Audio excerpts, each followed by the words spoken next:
Welcome to Rising Tide Startups, where we chat with startup founders and solopreneurs just like you from all over the globe. During our chat today, picture yourself starting your own startup journey. If our guests can do it, you can too.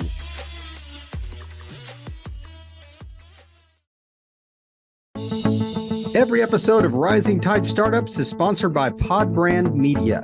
Let Podbrand create and host your company-branded podcast. Learn more at podbrandmedia.com. This is Rising Tide Startups, and my name is Kevin Pruitt. It's my honor to host this podcast every couple of weeks, and I've got a great guest with me today, Alan Pence. Alan, thanks for joining us on Rising Tide. It's great to be here. I appreciate it. I try to stalk my guests online before we get a chance to talk here. And man, I've looked at some previous interviews Alan has done, and there are so many ways or so many different approaches we could take, with this interview. But I want to get started, lay a good foundation. And Alan, if you and I were at a networking event, how would you introduce yourself to me? There's a couple of ways I would do it. But the first thing I would say is my goal right now is to help business owners, particularly professional services owners, who are, they've gotten over that $1 million kind of area revenue barrier, and they're kind of in that $1 to $5 million, and they kind of get stuck there. And my goal is to help get them out of that. I call that a small business black hole. And so many people, the stats show out of 28 million, it's probably more now. It's hard to get the exact data, but say 28, 30 million companies, only 4% ever make over $1 million. Wow. Once you get up to 10 million, it's 0.04%. So if you think 5 million, somewhere in between, 2%, something like that, it is a really exclusive club. And one of the reason that's hard is because everything in a business changes as it grows. Mm-hmm. And most owners don't know how to, are unwilling to, or try and fail and don't try again to overcome those challenges. So that's how I'd introduce myself. Well, it's interesting. And the thing that you mentioned, everything you say is going to trigger something else, a question in my mind. But the one thing that I think of is like the E-Myth, the book, the E-Myth. And I know that, your strategies somewhat parallel each other, with different terminology, obviously. But the thing I was just thinking is it is such a different demand on the founder, from inception to running a $5 million company. I mean, that's just a completely different animal. And there are so many people that are really good at developing a product, or they're good at, driving, demand, or they found that product, that perfect, product market fit, and it took off, but they're not good leaders. They're engineers, or whatever that, fill in the blank there.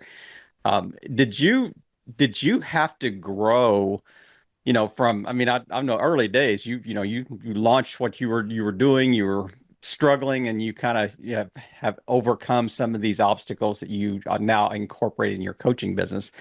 How did you evolve? How did you morph, individually over the years? Yeah, I call it chewing glass. So for those who don't know, I bootstrapped a professional services firm from zero to, I think we did about 35 million last year over 17 years. So 17-year overnight success, There right? you go. And I spent a lot of time getting trapped in these black holes around 1 million, 5 million, 10 million. And I'd spend sometimes years at a time stuck at a revenue level. It is all about the owner. So unfortunately, the best and worst thing about being an owner is that everything in the business is your fault, because you either hired it, did it, or allowed it to happen, right? So it really requires the owner to start leveling up to the next level, to change their role, then the people who are running the company, and the systems that support those people. And the reality is that businesses can grow faster than the people running them. Yeah. And that's the difficulty. So if you're not, one of the reasons I started Owner Institute, which is my new business helping small business owners get through these barriers, is that there's a lot of lessons out there, right? Mm-hmm. So I'm a member of the Entrepreneurs Organization. I'm now a member of the Young Presidents Organization. I've read E-Myth, I've read all the books, right? Profit First and Simple Numbers and all these things. And it was, for me, it was a long journey of finding little pieces here and there. Oh, this thing is true. There's a lot of muck out there too. You're kind of going through. Um, and peer groups were really helpful to me. They definitely helped. But it was, I sort of came up with a methodology over time on here are the key things that you need to grow and how they change at each stage. And that's why I started Owner Institute, because I really felt like most owners just don't have a clear path out there. Right. There isn't, no one sat down and thought through, like, why is running a $5 million company different than a $1 million company? And we have so much literature about venture capital funded companies. Now they're able to pay their way out using equity and raise money. They can just hire more experienced people or better people or pay to make problems go away. That's the point of venture capital.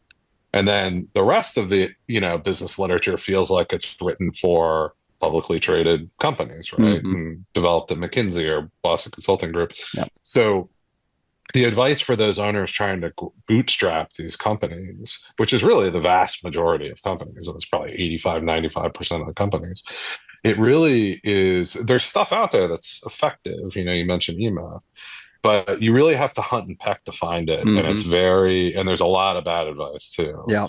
And it isn't concentrated into a program that helps you grow. And the reality is most businesses are the same. That there are differences, of course, in a manufacturing company and a pest control business and in a marketing agency. So yes, of course, there's variation there, but kind of once you get down to the gross margin level, business just tastes like chicken. Hmm. And we could do a lot better services for our owners, helping them go through a more structured process and understand, hey, when you're about 5 million, you're 3 to 5 million, you're going to hit these kind of problems. Hmm. Everybody does, Yeah. right? Um, But they don't even know so what they don't know, right? that's right. And then they run into it and they find themselves stuck there, and they are in the thick of it every day. So it's really hard to come up to a 30,000 foot level Hmm. and say, oh, this is what's going on. My team is overwhelmed because I had a great team for a $1 million business and they can't handle a $4 million business. I hear that every day. So Are there people that the business outgrows them or outgrows their ability to adapt or to change or evolve or to lead? 100%. That's why they're only 0.04% that gets at 10 million. It's all the owner. Like literally it's the owner. That's it.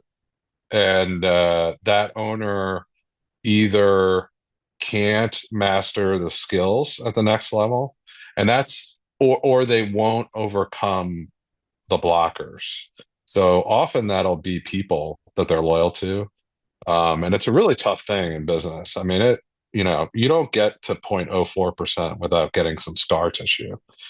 And some of that is like people hire their friends, they hire family, or they have long-term employees that they've been working with for year after year. But as the business changes, you get somebody, like I often say, around 2 to 3 million. Once you've kind of, at that stage, an owner has shown that they can sell whatever product or service they have, right? Beyond just themselves.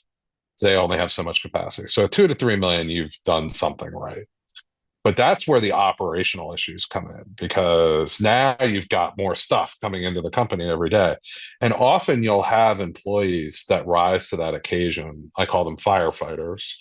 And they're people that are willing to go do whatever. It's like, hey, operations problem pops up. Oh, the sink in the bathroom broke. I'll help figure that out. And they're just people that are good troubleshooters, right? But then when you get a little bigger and it's like, ooh, we need somebody who knows how to run HR and just runs HR or recruiting or operation. And those people tend not to level up to that skill set because they like being a jack of all trades. And you'll often find those people become blockers later, even though they are your best troubleshooters in the beginning. And that's a really difficult transition. So sometimes it's not just skills of the owner.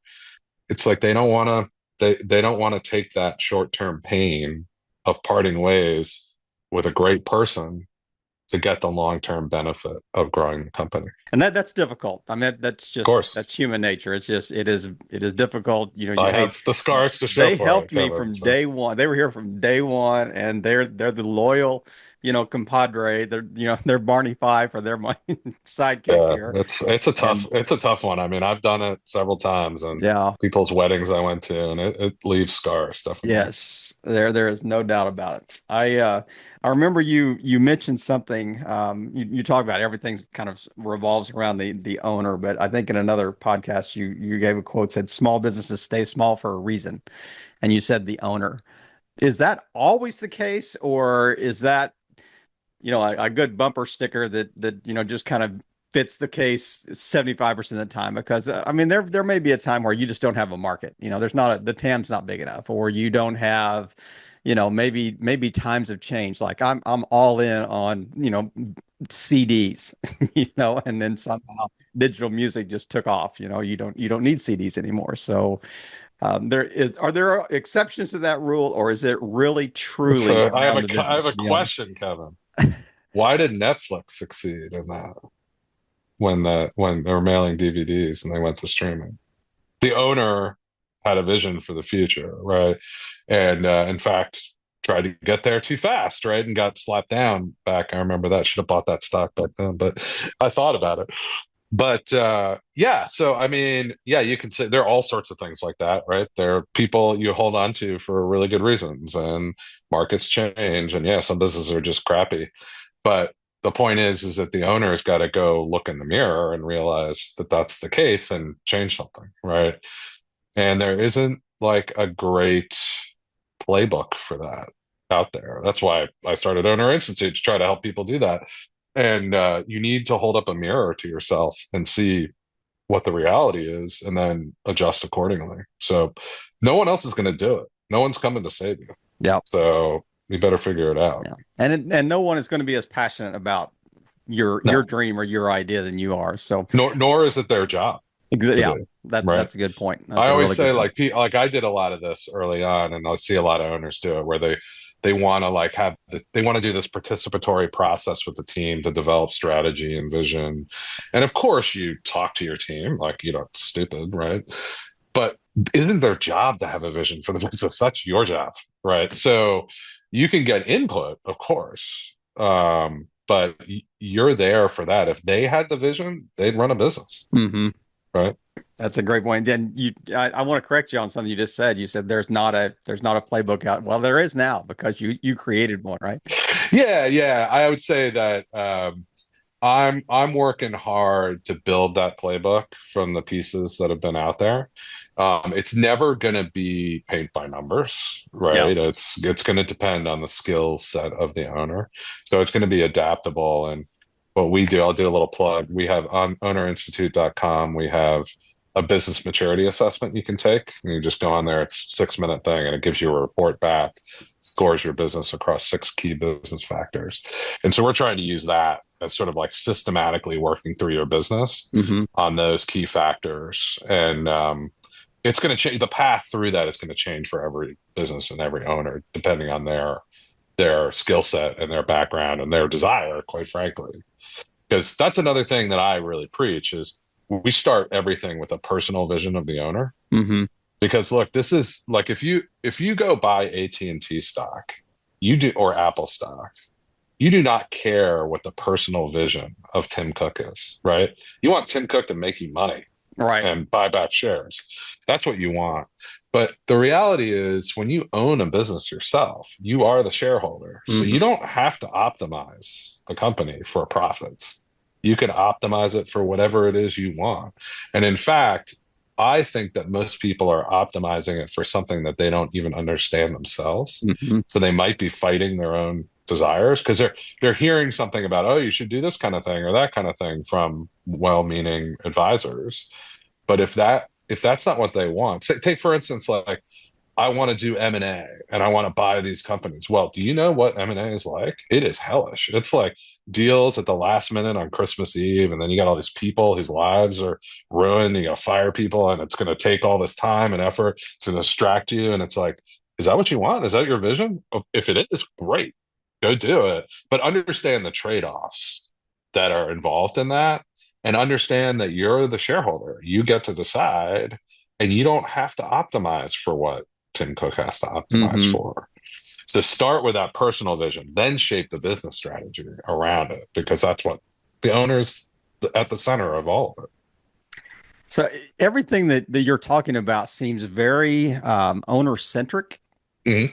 and it's kind of like that. That's the hub of the wheel here. But is it dependent on the type of business? Is it like if you start working with a new client, are you also kind of auditing their business as well as part of this process? Because does it matter, what industry they're in? Does it matter what stage their business is in? Does it matter that they've got levers that they haven't flipped, and that you could say, hey, if you do these three things, it's going to change the landscape of your Yeah. company, that type of thing. So what all is kind of this, or how holistic, I guess, is the approach when you start working with an owner? Yeah. So, I mean, we're looking, I say, I mean, owner's in the name. So obviously it's at the center. The point is not that there aren't different ways to change companies and different levers to flip and all that kind of stuff. There certainly are. And almost always there's a bunch of stuff that someone hasn't thought of, right? Which is why you go get education and coaching, which everyone should do. I've done it my entire time. It was a groundbreaking for me, right? It's that you've got to know what the owner wants Hmm. before you can do that. Because if you don't, since you're the only shareholder, if you have partners, then you need to know what the owners want. That's critical, right? But then once you get in it, we start with that personal vision. Then we go to the business strategy, but then we work through systematically sales and marketing, operations, finance, team, right? But the key for us is we always start with personal vision because that's crucial to understand the outcome we want. But then we tailor everything to that business maturity assessment, and we start where the owners perceived biggest weaknesses. Hmm. That's one thing I have against some of the other planning methodologies out there is that they're kind of these top-down approaches. It's Right. like one system. I like to kind of say, let's meet the owner and the company where it is and they are and start from there. Let's start with a pain point. And then we can go deal with all the other Hmm. stuff over time, right? So yeah, certainly you see common issues but they differ at companies. Yeah. I would say the two biggest things you see are, I guess I would go to three. You have underinvestment in marketing. So that's huge. I see people, so we really favor this measurement from software called long lifetime value of the customer to customer acquisition cost, LTV to CAC. I'm sure you've talked about it. And so in software, you want to get $3 of lifetime value, lifetime revenue from a customer for every dollar of marketing spent, which is great. Anything three and above is great in SaaS. Now, those companies have 70 to 90% gross margins. And a typical services business, say, is like 50 to Hmm. 65. Yeah. So we like to see $4 or $5 to every dollar because they're running on a little bit different margin profile. But I see companies come in with like 11 to $15 Hmm. in return for every dollar they spend on marketing. I'm like, spend more on marketing. If you want to grow, you're way above any metric. So you'll often see that just because they're not measuring it, right? And they don't Yeah. think through it that way. The second thing you see, probably even more common, is that, hey, I'm holding on to team members who really can't do the job I need them to do now. Very Hmm. common. And then you just see, generally, I think everyone will identify as a result, probably of having the wrong people, the owner just in the middle of everything. Hmm. And they're just, Or in every they're in hat. this, Yeah. they're in the hub and spoke model and they just can't give up certain things. And that's either because they won't hire the right people and Hmm. pay more. So I do a big focus on that where I do an exercise in personal vision where I take the owner through every kind of major responsibility and activity they have in the company. And then I have them rate it on how valuable it is to the company, high, medium, low. And then how much energy does that Hmm. activity give them? Is it energize them or does it drain them? Right. Yeah. And really, what you want to do for an owner, and this is variable across companies, what it is, but you want to get them in the high value, high energy Hmm. category 75% of the time or more. Yeah. And once you get that, you get compounding growth because owners, when they're energized by something, they just do more and they do it better and the Hmm. company takes off, right? But the key to that is to understand the low energy, high value activities. That's where you spend your money. Mm. So go, if you hate operations, go spend more money on operations. Go get a higher caliber person than you need.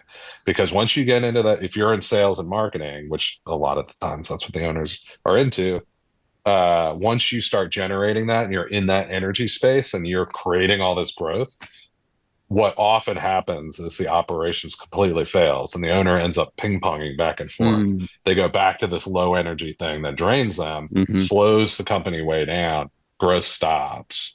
So go pay more for that operations person as you're getting the flywheel going, because then they can sustain much longer if you keep that growth going. That's sort of the stuff I see usually. Like when you think about the Eisenhower matrix, that you kind of described there, but would you say that, and you mentioned something earlier that kind of caught my attention, I wanted to circle back on, was the idea of, I see the areas that the owners are struggling in, and we're trying to help them grow in those areas and that type of thing. But is it more profitable in your opinion, just your experience in your coaching and just your personal, journey you've taken?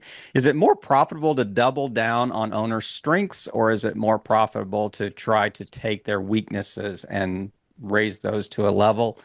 Or is that a false dichotomy?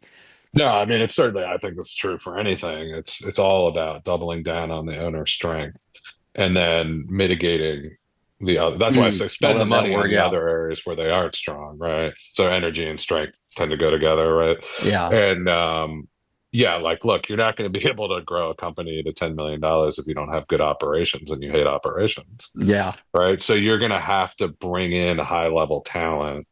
And I think another place where I often see owners get stuck too, though, is at a higher level. Once you're over 5 million, you've gotten through that black hole. There's another one at about 10 to 12. And the problem with that black hole is that now it becomes time to systematize the thing that the owner is good at. Mm, So sales, I had this exact problem in my business. I'm a naturally good salesperson, but I was not good at structuring sales departments and processes, right? I was just good at doing the stuff. And and then I would have people, I didn't know how to do that, right? So I'd been at a bigger company, but I was sort of more I was a consultant salesperson. I was like doing the work that I hmm. sold, right? And this at my company, we got about 10, and we really needed a structure to win bigger contracts and to have longer sales cycles. So you really need to take a different approach and really systematize it and measure it and have the right people doing the right tasks and all that stuff.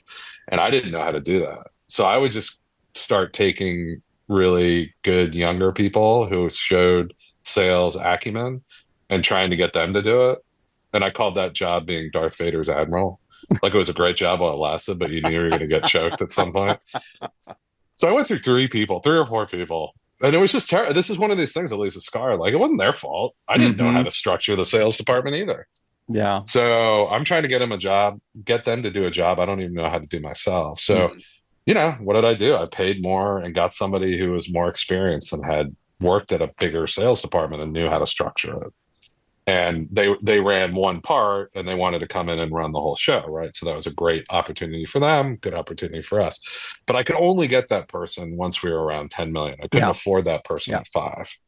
And the sales cycle had changed, right? So I Hmm. think that's another thing where you always want to double down on what the owner is good at, but there is a certain point where you've got to start extracting the owner. Hmm. You probably talk about this as startups. At some point, founder-led sales can't be everything. Hmm. You've got to have a sales process and division. And building that is probably not something the owner is great at. So you're going Yeah. to have to extract yourself and bring in qualified people and not try to micromanage them. I It's tough. It is interesting because I can just see in your eyes as you talk about these things, your brain is probably thinking back about, boy, I remember that day in Yeah. October of 2005 where, Yeah. I had three people walk out the door on a Friday, Yeah. because they were angry at me for because we knew that we had hit an obstacle. But yeah, Of it's course. the best lessons are those that we learn ourselves, and you know that some of the best bosses I've had in historically have been the ones that I've learned what not to do from, as much That's as right. those that know what to do. But I provided a lot of that material for people. So, you talk a lot about owner's vision, mhm. you know, and we mentioned it maybe 4 or 5 times, you know, just on this short chat we've had. But do most what for you know what have you found? Do most founders do they even have a vision? Do they can No. they clarify what their vision is or what their end goal is? Yeah, no. I think there's a couple of realities about this. So one is no, they can't.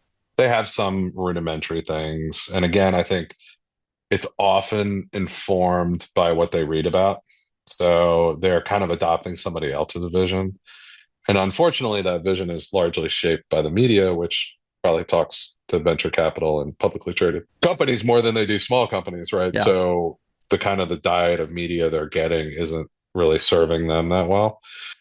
So usually they have some vague notions, but they haven't thought through it systematically. From what do I want to do all day? What do I want my life to be like? What kind of wealth do I want to build? How do I want that wealth to be stored? What do I, what gives me energy? What doesn't? Like there's a lot of factors in there and it's a lot of self analysis. And I think people are just like, let's go sell more, So, which is always one of the good answers in business, just go sell more. But eventually you should really take time to think through that personal vision. And look, the reality is it's going to change. So, and that's fine.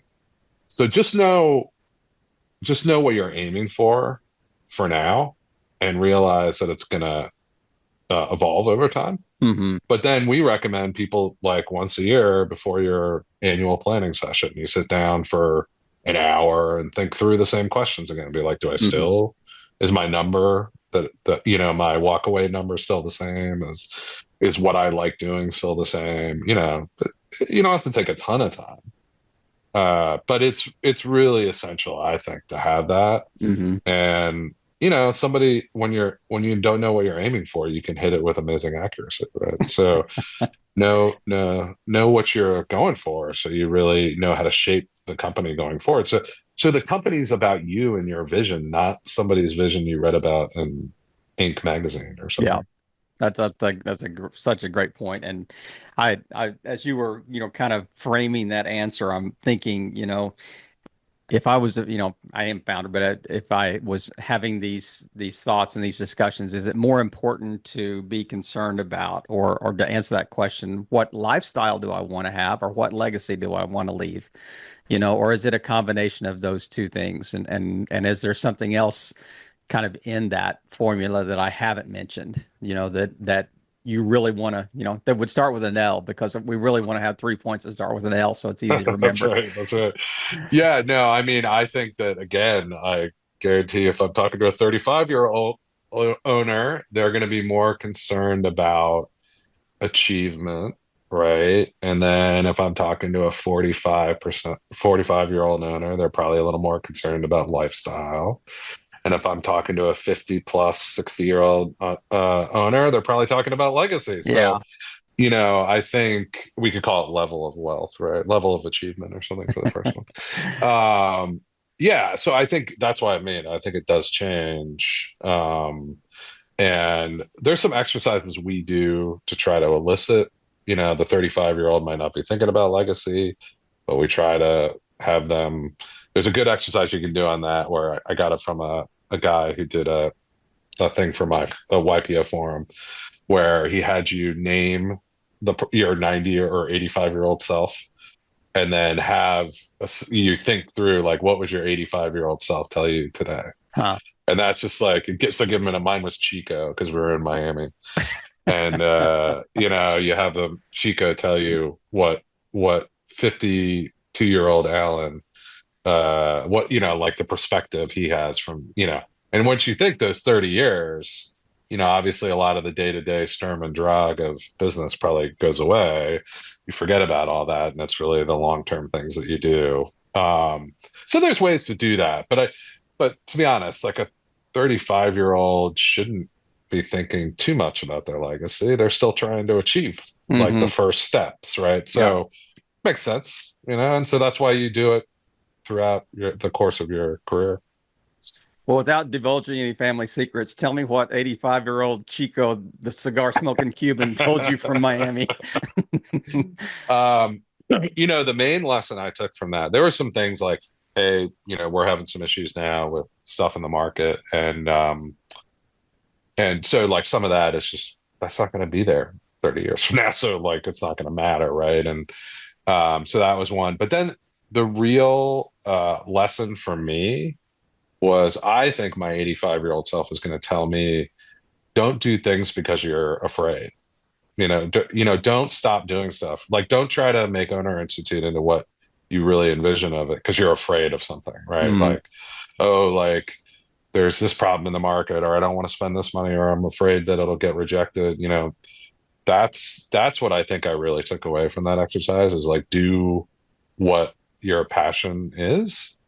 You got to be reasonable and you got to do it within limits that you have, but don't do it because it's like, oh, this bad thing could happen, hmm. so I'm going to avoid that, that kind of thing. So that was a real takeaway for me. It's kind of the old adage that says, that it's not the regrets of the things I did, it's the regrets of the things I didn't do. That's That right. Turns out cliches have a reason for existing. Yeah. there's no doubt about it. No doubt about it. Well, Alan, I want to honor your time today. This has been a great conversation, but I do want to kind of leave you space here to wrap us up and in any way you see fit that you think would be helpful to those that are listening to, that may be in that, earlier stages that you're thinking back, 17 years ago or whatever, however long that time frame has been that says, hey, these are the things that you're facing right now. These are some kind of universals that can get you over these hurdles that you may be facing right now. Yeah. I mean, I say whether you're at 1, 5, 10, 15, 25 million, doesn't, each one of those, you're going to hit these black holes, right? And it's going to be tough. And they are the result of the company growing faster than you, the people running the company with you, and the systems you've built to support that. And so at each stage, and where that problem shows up is going to shift around at each stage, right? So it behooves you to really understand of course there are blocks in the market, right? Like you look, if you're a CD manufacturer, continuing to make CDs isn't going to work. Yeah.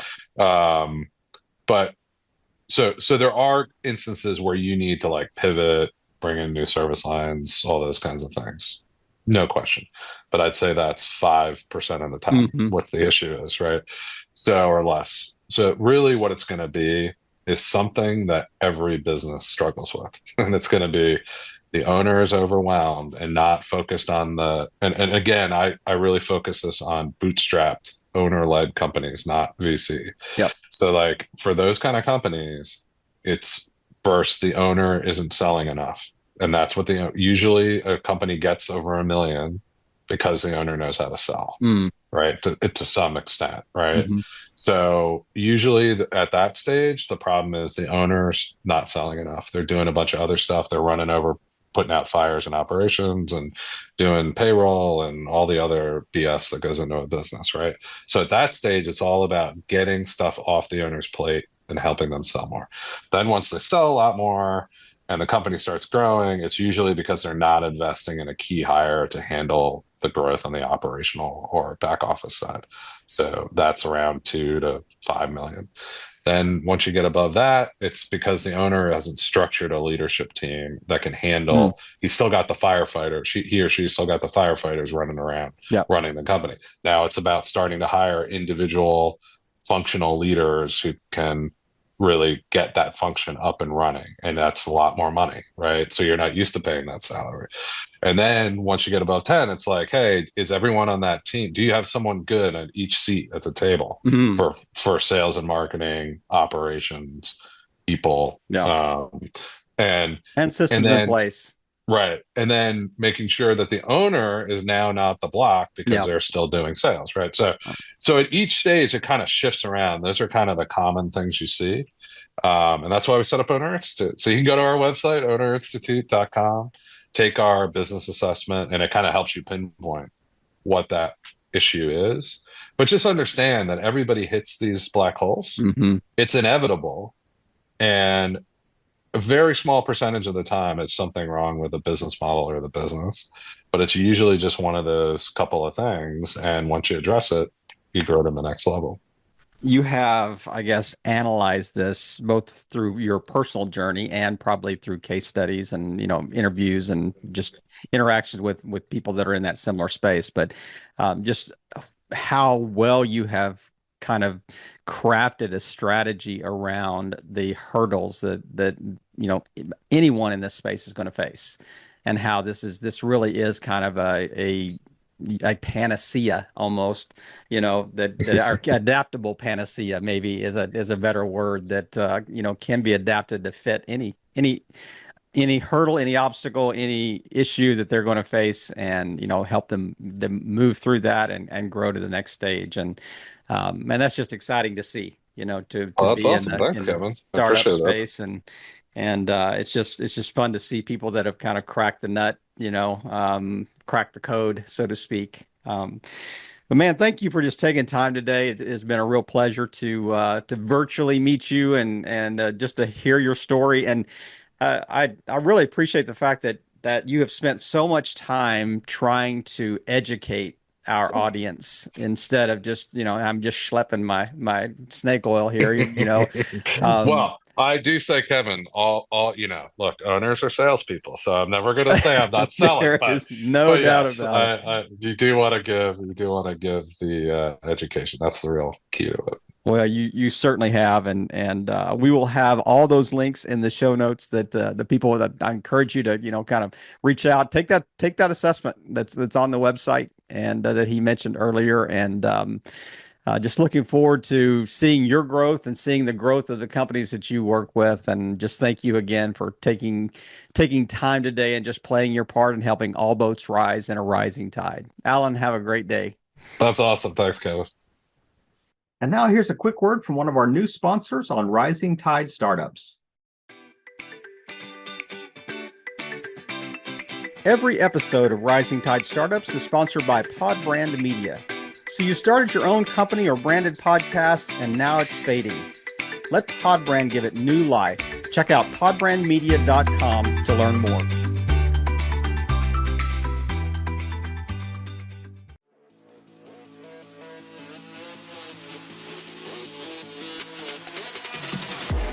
We hope you heard some great takeaways and are now ready to take action yourself. As always, thank you for listening and helping all boats rise in a rising tide.